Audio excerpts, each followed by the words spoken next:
YouTube, this is Winston Smith. This video is about the sci-fi genre, and although some people view it as pure escapism, I see it as just another form of political commentary. Yes, it's complete fiction, but the philosophical concepts are real, and the learnings from them can be applied in real life. So, to start off, to set the stage, there's a quote by a media scholar that I really like. Science fiction doesn't predict the future. One of its primary goals is to encourage public awareness and debate around the thresholds of scientific understanding.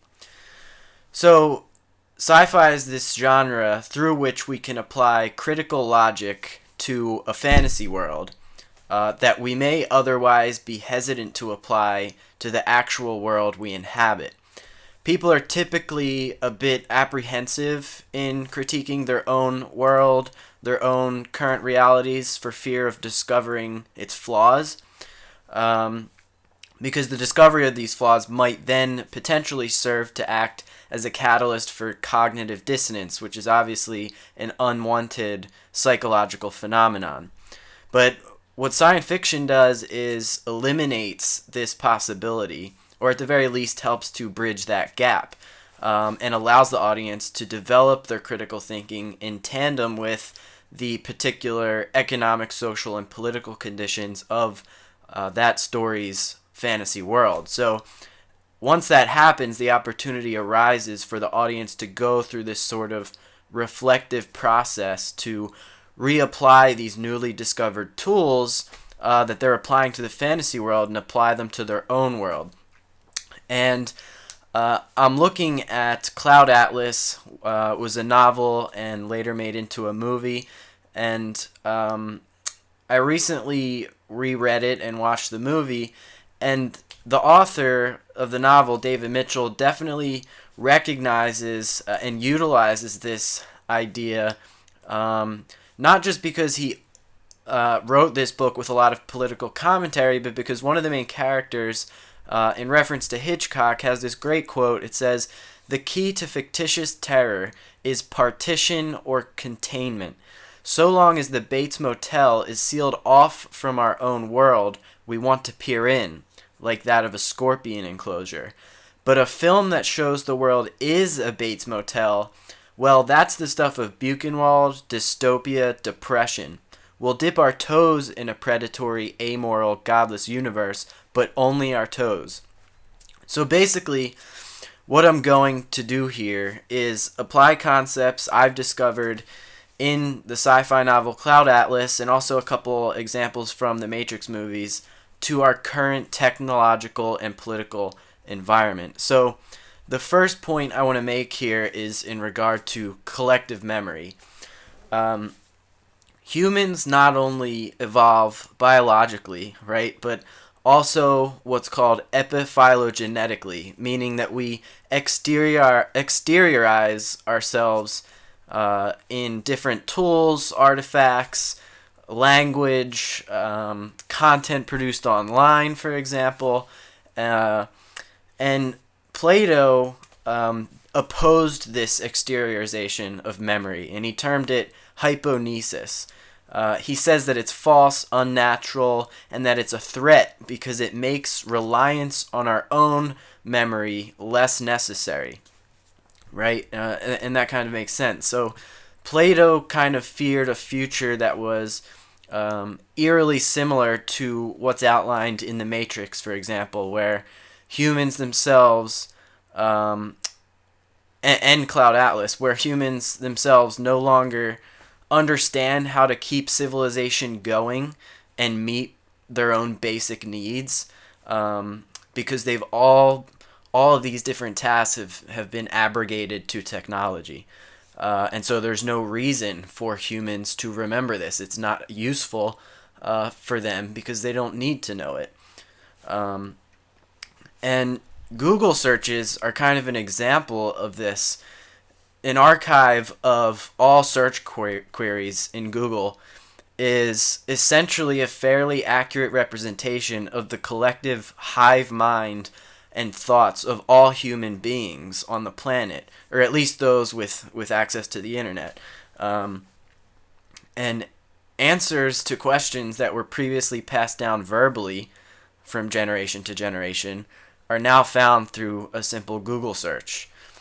Return hits after you type in your query are prioritized, as we all know, based on algorithms and SEO and which vendor pays more to promote their site URLs within specific search queries.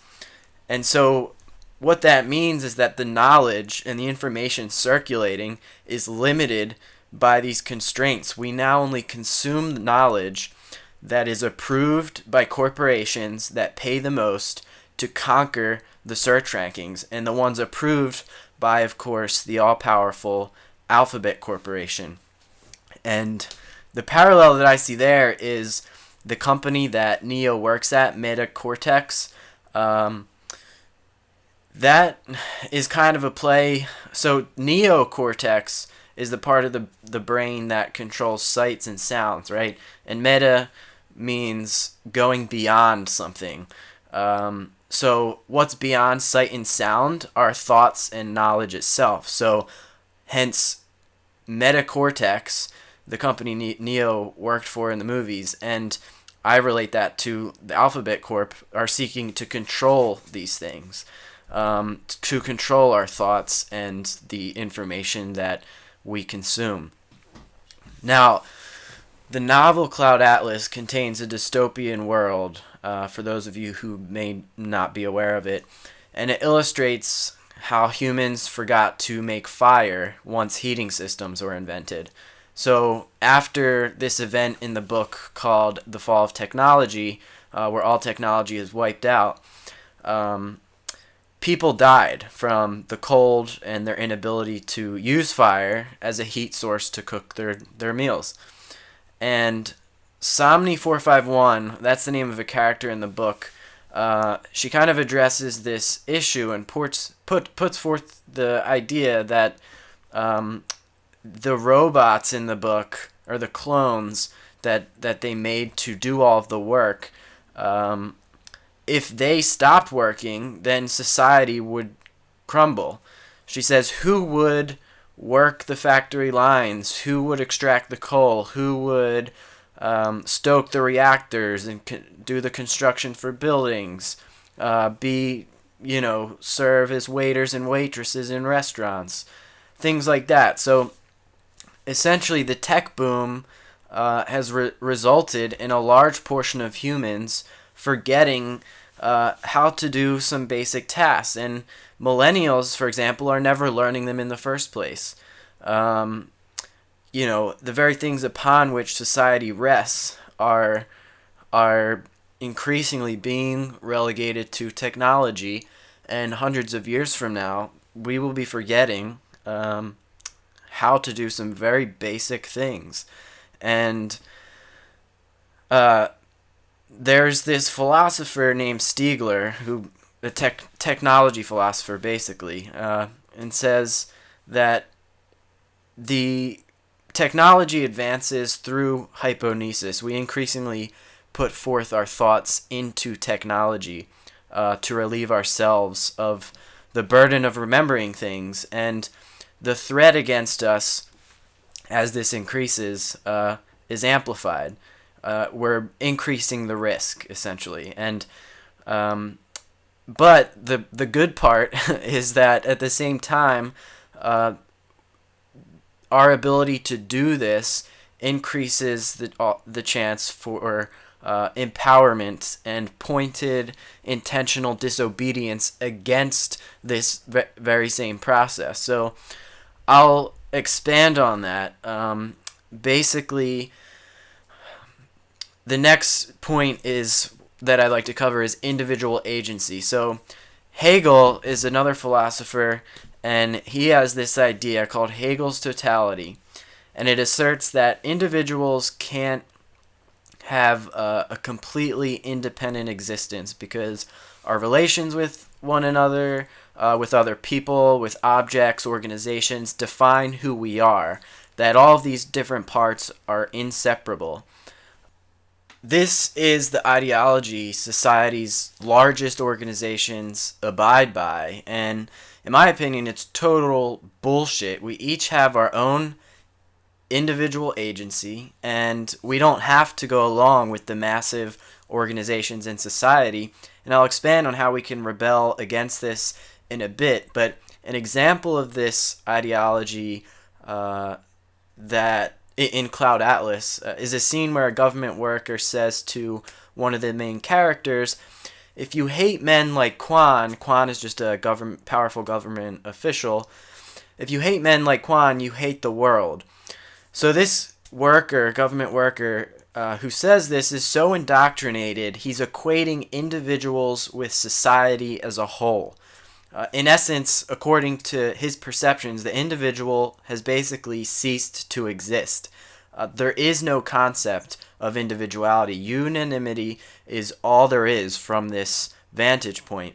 And it's difficult to read this scene from the novel without relating it to the two major political parties that we have today. Basically, presidential nominees often simply adopt the views that their party has approved out of fear of dejecting specific voter blocks, right? So obviously no one votes all Democrat, all Republican. Some of these nominees have some fringe views on particular topics, but they're never going to express them because they want the votes. So this is the merge of the individual with the organization. That's a prime example of how we can see that today. And this is why the majority of voters never even evaluate a person's individual history in office, and they simply vote along party lines, remaining ignorant of the atrocities committed by their nominee. Oh, they're a Democrat? I'm voting for them. I know family members who, when they go to vote, they don't even know some of these nominees. They don't know their names. They just see the Democrat Party affiliation under them, and that's the box they check, which is absurd to me. So society has clearly been operating under this notion of Hegel's totality, which is the equivocation of the individual and the organization. And this is the very ideology that David Mitchell, the author of Cloud Atlas, and the Wachowski siblings, the directors and writers of the Matrix movies, it's the same ideology they're trying to refute. And their point is that we individuals have tools at our disposal to counter this indoctrination, that we're not herd animals, as Nietzsche would put it. So one of the philosophies that I found that opposes this, one that us dissidents can operate under, is called assemblage theory, and it runs rampant throughout Cloud Atlas and the Matrix. One notable point that illustrates this is the parallel with the character called Meronym in Cloud Atlas. So Meronomy sounds almost identical, right? Meronomy is a concept in literary criticism that means part of a whole. So more so applicable to this theory also is the structure of the book Cloud Atlas is. Basically, assemblages or organizations, right, or multiple parts forming one whole, can become stratified and transform over time by going through phases of what Deleuze, who's a philosopher, calls territorialization and coding. So territorialization is how well defined the identity of a part is, how sharply defined and unchanging it is. And then codes are basically the rules that assemblages or organizations operate under. So for example, government is an assemblage. The codes it abides by are laws. Another example, Christianity is an assemblage. The codes that it abides by are the religious principles outlined in the Bible.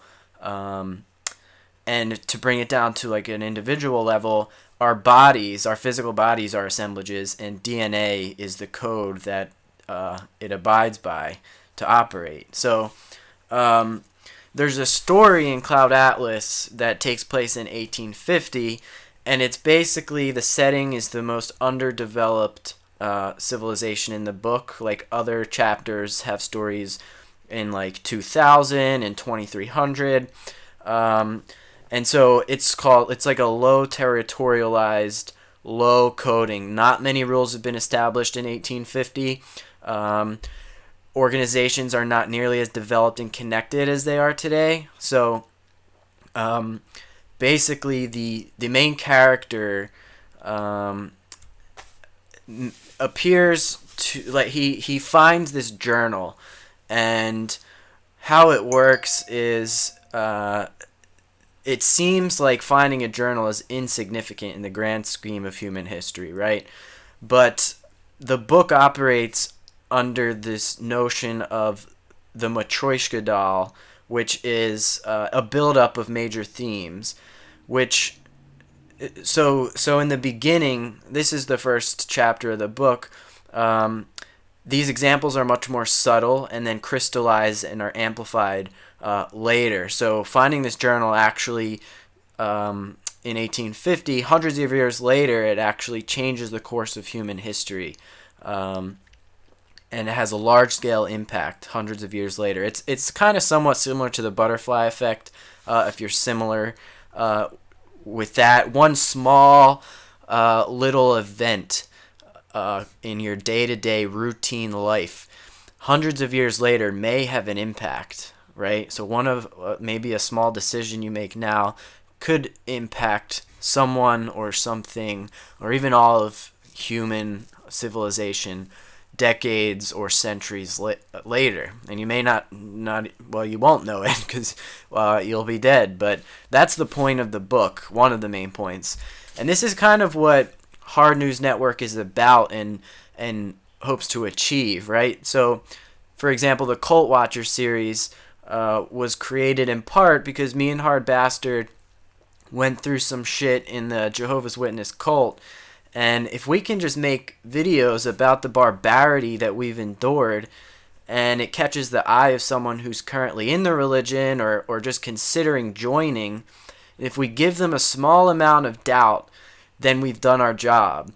So, I mean, this may be idealizing the impact of that our content may or may not have on people, but I think when I think back to when I first started questioning the doctrine of the Watchtower, and the articles and videos from people that I saw online that I strongly related to, that was a major part of me leaving the cult, and we're just kind of returning that favor that was done for us. It's almost a moral obligation to do the same thing for other people that was done for us. So that's just like what we're trying to do here. But anyway, that was kind of a divergence. To get back on track, basically onto Deleuze's philosophical theory, he states that we can, as individuals, be autonomous from society, that we interact with organizations and objects and other people, but we can still retain our own identity. And there are two main characters that are great exemplars of this idea of being autonomous from society in the book. So Timothy Cavendish and Somni 451, Cavendish was at a train station, right? There's this scene, he's at a train station, and he's going through the typical protocols that are very frustrating with traveling. Traveling sucks. And so he thinks to himself, a volume I once published claims that shark victim, while he's waiting in line, mind you, he's like waiting in line for hours, and he's thinking to himself, and he's a writer, he's like, a volume I once published claims that shark victims experience an anesthetic vision of floating away, all danger gone, into the Pacific blue at the very moment they are being minced in that funnel of teeth. I, Timothy Cavendish, was that swimmer watching London roll away. So this statement comes, that's a great quote. I mean, that's amazing. This statement basically comes immediately after his critique of the city's routine life, basically saying how we're all robots. And that relates to the scene in The Matrix where Neo's crossing the street. Everyone around them is just like dead set on getting to work with their long or their briefcases. Nothing. They're just zoned out, right? They're just on a mission, ignoring everything around them. So Cavendish was talking about this in the book, and I mean, mentally, he's detaching himself from the rest of society here, right? I mean, as we oppose the establishment media, we need to make an effort to extract ourselves from the information bubble that we find ourselves encapsulated in each and every day. And that's the parallel that I draw from these scenes, that it takes effort to do that, because if we just zone out and become robotic, it's very easy to get sucked into this routine of turning on the news at 6 p.m., watching ABC, MSNBC, CNN, etc., instead of trying to seek out alternative outlets. We need to do that. We need to go, half a day without looking at our phone and ingesting information someone else wants us to consume, and instead we can just simply relish in our own thoughts, devise our own opinions. These are very small things that we can do on a daily basis that will separate us and allow us to be independent thinkers and critical thinkers of what's going on around us. We kind of want to be outside the bubble looking in, right? So the second example, Somni451, the other character, kind of described her awakening from... She was basically a clone, and she transformed from a clone into a real person with like actual feelings and personality. Again, very metaphorical for for people today, right? So she says, this is a good quote, "Lastly, my sense of alienation grew.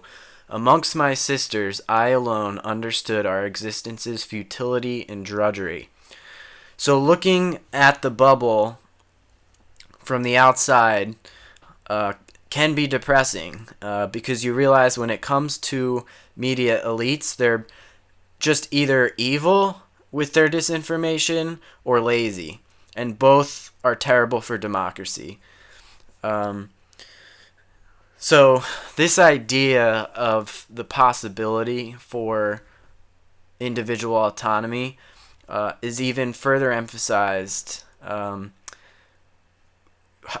in highlighting the main character's ability to use the social system, to use the environment they live in, to create their own custom ways of navigating through life.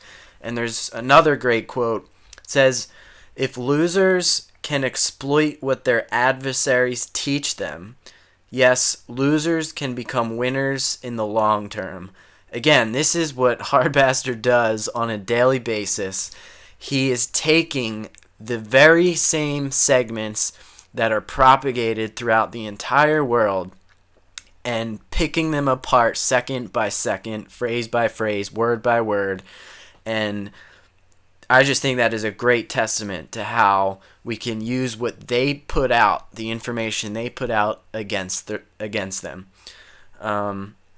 And the parallel, the character in the book uses a Sony video screen, like an iPad type thing, to illegally view this movie about social justice, and she repeats the line in the film that says that she saw in the movie, "I will not be subjected to criminal abuse." That's the phrase, and it's just ironic that the technology that was used to commence her journey of rebellion, which is a recurring theme in the book, it's also the very thing that oppresses her.